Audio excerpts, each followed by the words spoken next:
दोस्तों, आज की मेरी ये वीडियो स्पेशली मुस्लिम महिलाओं के लिए डेडिकेटेड है और उन महिलाओं के लिए विशेष रूप से जिन्हें ये समझाया जा रहा है कि जो इस्लाम है वो महिलाओं को एक बहुत अच्छा दर्जा देता है।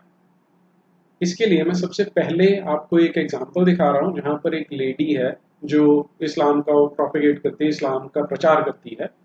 उससे किसी ने क्वेश्चन पूछा कि जो ये अरेबिया का पैगंबर था मोहम्मद बिन अब्दुल्ला, उसकी एक हदीस है जिसमें उसने कहा है कि जो महिलाएं हैं नर्क में वो ज्यादा देखने को मिलेंगी। तो उस लेडी ने क्या कहा, हम पहले उसको चेक कर लेते हैं, फिर इसको आगे बढ़ाते हैं। Could you explain to us